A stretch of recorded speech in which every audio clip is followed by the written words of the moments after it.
Police प्रशासन आखिर है क्या?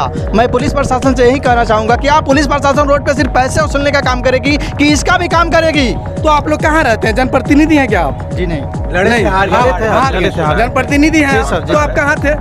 अब इसका मतलब जब चुनाव था तो आप पूरे पंचायत और पूरे जिले में सक्रिय थे, जितना आपका क्षेत्र बनता था। अब कहाँ आप चुनाव जीतेंगे तो खड़ा रहेंगे, चुनाव हार जाएंगे तो अपने घर पे बैठे। मैं ये नहीं कह रहा हूँ कि मैं चुनाव जीतूंगा तभी कार्य करेंगे, जो भी हारे। इनका इस्तेमाल सिर्फ झंडा और डंडा ढोने के लिए होता है। यही चीज इनको जिस दिन समझ में आ जाता है तो आज ये स्थिति से वादा करता हूँ, अगर आप लोग साथ अगर आएंगे हमारे तो याचना नहीं अब रण होगा, जीवन जय की मरण होगा। लगातार पासवानों की हत्या हो रही है, पासवानों की हत्या हो रही है, पासवानों की हत्या हो रही है। कई बिहार में लगभग हम समझ जाधव की भी हत्या हो रही है, जाधव की भी हत्या हो रही है, जाधव की भी हत्या हो रही है। नहीं, हम वो नहीं कर रहे हैं। हम जो बता रहे हैं बिहार सरकार जहाँ जो टारगेटेड पासवान के घर पे हैं जो कल सुबह वाले 6 बजे अपराधियों ने उनके माथे में 9 गोली मारी थी और दर पे यानी कि उसी घटनास्थल पर ही उनकी मौत हो गई थी। और इसके पहले भी उनकी पत्नी बताती है कि फर्जी तरीके से उनको मर्डर केस में भी फंसाया गया था, लेकिन एक भी नेता उनके दरवाजे पर नहीं दिखा कि उन्हें केस से निकाला जाए। लेकिन जब उनकी घटना में मौत हो गई उसके बाद नेताओं का उनके दरवाजे पर तांता लगा हुआ है। और ये बात स्पष्ट है कि 2024 में इलेक्शन है और 2025 में इलेक्शन है और वोट बैंक के जो राजनीति है आपके सामने सक्षम दिख रहा है। और बताया कि जनता का इतना पावर है, इन परिवार वालों की इतनी पावर थी कि घटना स्थल पर एसपी महोदय को आना पड़ा था कल। और यही उनका परिवार का पावर हम कहेंगे, नेताओं का पावर नहीं कहेंगे। नेताओं ने हमेशा से दलित का भी शोषित करते आ रहा है और वोट बैंक की राजनीति के लिए दलितों का हमेशा से शोषण करते आ रहे हैं। हालांकि यहाँ पर कुछ दलित परिवार के भी लोग हैं, जाता नेताओं का तांता उनके दरवाजे पर लग जाता है, लेकिन घटना से पहले एक भी नेता दिखते नहीं है। हालांकि इस बार तो चुनाव है तो चुनाव में तो कुछ कह ही नहीं सकते हैं, क्योंकि यहाँ तो लगता है यहाँ पर सैकड़ों की संख्या में नेता आते जाते रहेंगे, कोई फर्क पड़ने वाला नहीं है। लेकिन जो भी कुछ होगा, जो भी कार्रवाई इसमें होगा, इस परिवार के मदद से और उनकी लोकप्रियता की वजह से हो रही है। जब इनके साथ कोई घटना पहले से घटी हो या कोई बात आ गई थी, इनको फंसा दिया गया था किसी हत्या के केस में, परिवार के द्वारा कहा जाता है। हाँ, तो शायद हम लोगों की जानकारी में नहीं है। हम चूंकि दलित सेना बिहार के प्रदेश अध्यक्ष हैं, घनश्याम कुमार दाहा मेरा नाम हुआ, लेकिन ये जो हत्या हुई कल की सुबह की, बिल्कुल 7 से 8 बजे ही हमको जानकारी मिल गई। यहाँ हमारे कुछ लोग हैं, पहले से हाजीपुर के एक आदमी हमारे रहते हैं, हमारे रिलेटिव भी हैं, यहीं घर बनाए हुए हैं वो, नरेश जी। तो उन्होंने सूचना दिया कि आज एक बहुत बड़ी घटना घट गई है और उनकी हत्या हो गई बच्चा पासवान जी की। तत्काल हम लोगों ने संपर्क किया अपने केंद्रीय मंत्री भारत सरकार पशुपति कुमार पारस जी, जो हमारे राष्ट्रीय अध्यक्ष भी हैं पार्टी, उनको सूचना दिया। उन्होंने यहाँ के पुलिस अधीक्षक से कल बात किया था।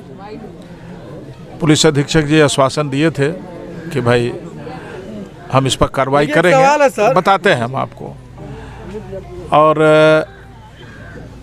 चूँकि चाहे बिहार के किसी कोने में घटना हमारी हुई, दलित समाज हो, कमज़ोर वर्ग हो, जो लोग भी हो, हम अभी बता रहे थे कि पता नहीं जब से ये नीतीश कुमार 2 लौटी है जी सरकार में, अपराधी बेलगाम हो गए हैं और वो कानून का खौफ उनके पास नहीं है।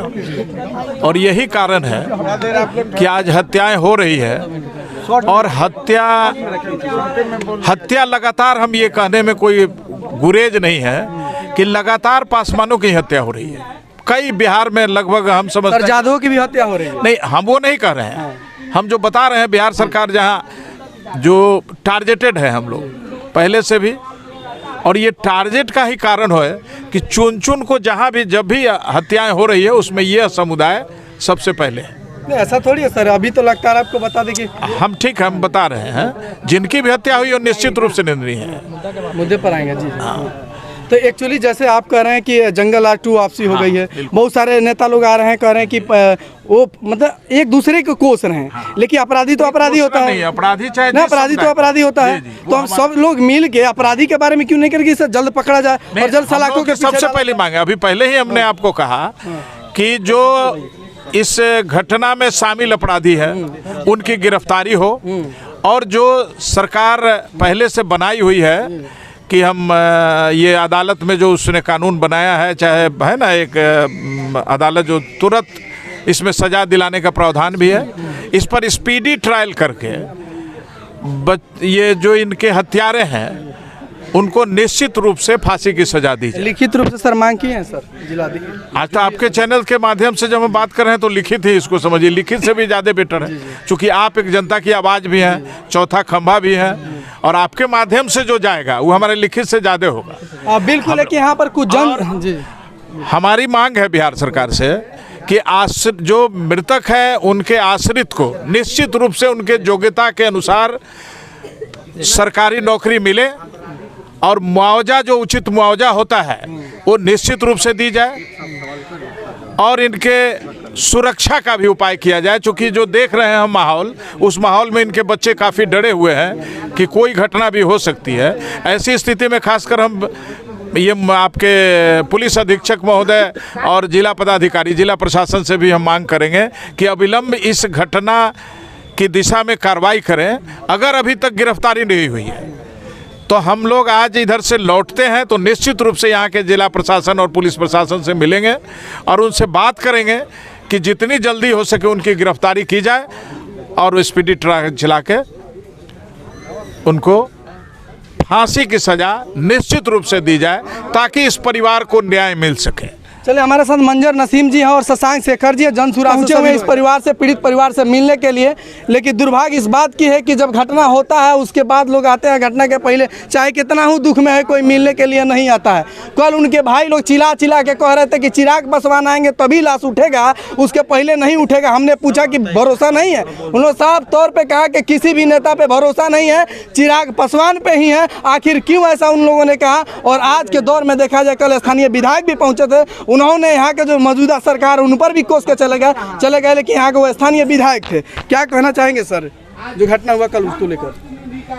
आपके बिहारी खबर तक के माध्यम से हम मृत बच्चा पासवान के आत्मा की शांति के लिए दुआ करेंगे और अपनी संवेदना व्यक्त करेंगे उनके परिवारजनों के साथ, और इस दुख की घड़ी में हम उनके साथ रहें और रहेंगे। और हम यही मांग करते हैं जो लोग अभी सत्ता में हैं कि इस घटना का त्वरित जांच करके और न्याय दिलाया जाए। जो क्रिमिनल्स हैं उनको सबसे जो कड़ी धाराओं में सज़ा हो सकती है मौत की वो दी जाए, और इस परिवार के साथ न्याय की जाए। उनके एक आश्रित को नौकरी और उचित सुरक्षा दी जाए और ये सुनिश्चित किया जाए कि भविष्य में फिर ये इस तरह की घटना दोहराई नहीं जाए। देखिए घटना का 35 घंटा लगभग हो गया, कल सुबह 6 बजे की और 5 बजे 35 घंटा हो गया, लेकिन अभी तक इसमें किसी की गिरफ्तारी नहीं हुई है। क्या लगता है कि इस देश में ना जनप्रतिनिधि सुरक्षित है, ना ही जो हमारे देश के सुरक्षा कर्मी है ना वो सुरक्षित है? आखिर इस देश जो बिहार है, खास करके बिहार है, बहुत ही मतलब दुर्भाग्यपूर्ण बात है कि इतने देर के बाद भी पुलिस, जैसे 24 घंटे से ज़्यादा हो गए, अभी तक मुजरिमों तक नहीं पहुंची है। ये उनकी निष्क्रियता और असंवेदनशीलता प्रदर्शित होता है इससे, और निश्चित रूप से सरकार विफल हो गई है। और ये एक जैसे भाई लोगों ने कहा, ये एक जंगल राज का पुनरावृत्ति हो रही है। बिल्कुल है कि शशांक जी हैं, इनसे बात करें। क्या लगता है कि राजनीति रोटी सेकना इनके परिवार के नाम पर क्या सही है? देखिए पिछले 1 महीने से मैं तो आपके साथ पलनवा जगदर में भी था, 40 घंटे से एक दलित महिला की लाश पड़ी थी, कोई सुध लेने नहीं आया। गम्हरिया कलां में हम लोग उस दिन थे दलित बस्ती में, जहाँ हैदराबाद में जो भाई हमारे दिवंगत शहीद मर गए, उनकी सुध लेने कोई नहीं आया। इनका इस्तेमाल सिर्फ झंडा और डंडा ढोने के लिए होता है। यही चीज़ इनको जिस दिन समझ में आ जाता तो आज ये स्थिति नहीं होती। 35 घंटे हो गए, ना कोई मुआवजा की राशि को निश्चित किया गया है और ना ही कोई न्याय की प्रक्रिया को आगे बढ़ाया गया। अब तक एक भी अपराधी नहीं पकड़े गए हैं। मैं आप लोगों से वादा करता हूं, अगर आप लोग साथ अगर आएंगे हमारे, तो याचना नहीं अब रण होगा, जीवन जय की मरण होगा। आप लोग इस बात को समझिए। अगर नहीं 24 घंटे में न्याय मिलता है, हम सब मिलके चौक पे धरना देने कल से धरना देने का काम शुरू करते हैं, शांतिपूर्वक बैठते हैं अपनी आवाज़ के लिए, तभी हमारा हक मिलेगा, नहीं तो कोई हमें हक नहीं देगा। लेकिन आखिर दलित लोगों को जो आश्वासन देके, प्रलोभन देके और फिर से ठगने का काम होता है, क्या कैसे भरोसा कर आप? अगर आप पर भरोसा करें तो आप उनके जो है कि देखिए, आप हम पे भरोसा मत कीजिए, आप अपने लिए सोचिए। आज तक आप लोगों ने अपने लिए नहीं सोचा है कि आपका ये हाल हो गया है। आपके बच्चे मजदूरी के लिए बाहर जाते हैं वहाँ कचड़ा जाते हैं सड़क पे, कोई सुध लेने वाला नहीं है। बच्चा जी को 4 दिन पहले इस बात का संदेह था, वो थाना गए तो क्यों नहीं इस पर कार्रवाई हुआ? कहाँ थे सारे दलित सेना के लोग? क्यों नहीं दलितों को न्याय मिला? दलित की अगर मर्डर में मृत्यु होती है तो उसके बच्चों को सरकारी नौकरी और 20 लाख का मुआवजा मिलता है। मैं हाथ जोड़कर आप लोगों से अपील करता हूँ, आप लोग किसी के बहकावे में मत आइए। आप लोग खुद, हम लोग सड़क छानते हैं, प्रशासन को बुलाते हैं, प्रशासन को यहाँ आना पड़ेगा। प्रशासन आपका नौकर है, आपके लिए रखा गया है, लेकिन सुरक्षा आपकी नहीं हो पा रही है, तो आप इस बात को समझिए। शशांक जी, आप कह रहे हैं 40 घंटा से उस महिला का लाश पड़ा हुआ था, हमने आपको कॉल किया था। यहाँ जो है कि ये भी दलित समाज से थे, क्या मुआवजा मिला? अभी तक प्रक्रिया चालू है, लेकिन अगर हम लोग वहाँ पर नहीं पहुँचे तो शायद इस जगह पर वो लोग पहुँच भी नहीं पाते। मैं सबसे पहले आप सभी मीडिया बंधुओं का, जो लोकतंत्र के चौथे स्तंभ के रूप में जाने जाते हैं, आप लोग बखूबी अपना काम कर रहे हैं। समाज में तिल तिल कर जो लोग मर रहे हैं, कोई ठनका से मर रहा है, कोई डूब के मर रहा है, कोई सड़क दुर्घटना में मर रहा है, आप लोग के पहल से ही सरकार को आना पड़ रहा है। पलनवा जगदर की मैं बात बताऊँगा, मुआवजे की प्रक्रिया ऑलमोस्ट पूरी हो गई है, आने वाले 30 दिन में उन्हें मुआवजा मिल जाएगा।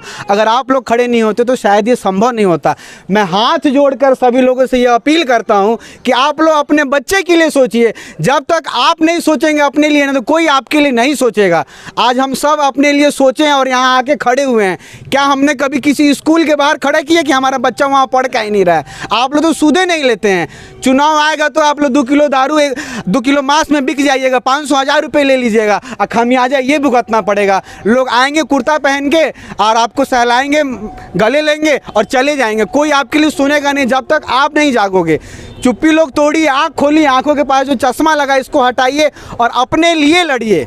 बिल्कुल जैसा इन्होंने कहा, लेकिन एक चीज़ और आपको बता दें कि सही में इन्होंने कहा कि कुर्ता पहन के आएंगे और गले लगाएंगे। दर्द तो आपका है, आपको ही झेलना पड़ेगा, और बच्चे का भविष्य आपका है तो आपको ही चिंता करना पड़ेगा। नेताजी के बच्चे तो VIP स्कूल में पढ़ते हैं, तो सोचने वाली ये बात है। और 2024 से 2025 में भी इलेक्शन है, तो सोच समझ के आप वोटिंग कीजिएगा ताकि आपके हित में काम करे। चाहे कितना भी भरोसा कर लीजिए, नेताजी का जो काम है वही करेंगे।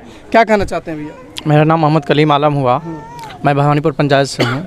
मैं बच्चा जी का जो ये मर्डर हुआ है, इससे मैं यही कहूँगा कि पुलिस प्रशासन अभी तक क्या कर रही है। इतने देर 135 घंटे से लाश पड़ी हुई है, पुलिस प्रशासन आखिर है क्या? मैं पुलिस प्रशासन से यही कहना चाहूँगा कि आप पुलिस प्रशासन रोड पे सिर्फ पैसे वसूलने का काम करेगी कि इसका भी काम करेगी? तो आप लोग कहाँ रहते हैं? जनप्रतिनिधि हैं क्या आप? जी नहीं, जनप्रतिनिधि हैं तो आप कहाँ थे? अभी इसका मतलब जब चुनाव था तो आप पूरे पंचायत और पूरे जिले में सक्रिय थे, जितना आपका क्षेत्र बनता था। आप कहाँ थे? नहीं, अभी नहीं हो सकते थे कि नहीं आप? नहीं, अभी हम प्रतिनिधि नहीं हैं, लेकिन फिर भी जो भी प्रतिनिधि के कगार पे हैं, मैं उन लोगों से ये बात कहना चाहूँगा कि इसकी छानबीन करें और इसको जल्द से जल्द इनका निर्णय लिया जाए। माने आप चुनाव जीतेंगे तो खड़ा रहेंगे, चुनाव हार जाएंगे तो अपने घर पे बैठे। मैं ये नहीं कह रहा हूँ कि मैं चुनाव जीतूंगा तभी कार्य करेंगे। जो भी हारे हुए क्या अभी नहीं जीते हैं? मैं बोले ना कि अभी वर्तमान में नहीं है। अभी वर्तमान में नहीं है तो नहीं बोल रहे हैं ना। हाँ, कैसे बोल दे? नहीं तो जब वो गलत हो रहा था आप देख रहे थे तो गलत होगा तो इसका हल्ला उठाएंगे ना, इसको विरोध करेंगे ना हम। देखिए सब लोग ऐसा ही कहता है और जनता को मूर्ख बनाता, तो आपको मूर्ख नहीं बनना, अपने दिमाग से और अपने समझदारी से काम करना है। नहीं तो बच्चा पासवान के जो परिवार रो रहा है, बिलख रहा है, शायद आप ऐसा ही कीजिएगा, आपको भी नौबत आ सकता है। बस इतना ही, आगे बने रहिए हमारे साथ अगले अपडेट के लिए। तब तक जय हिंद, जय बिहार।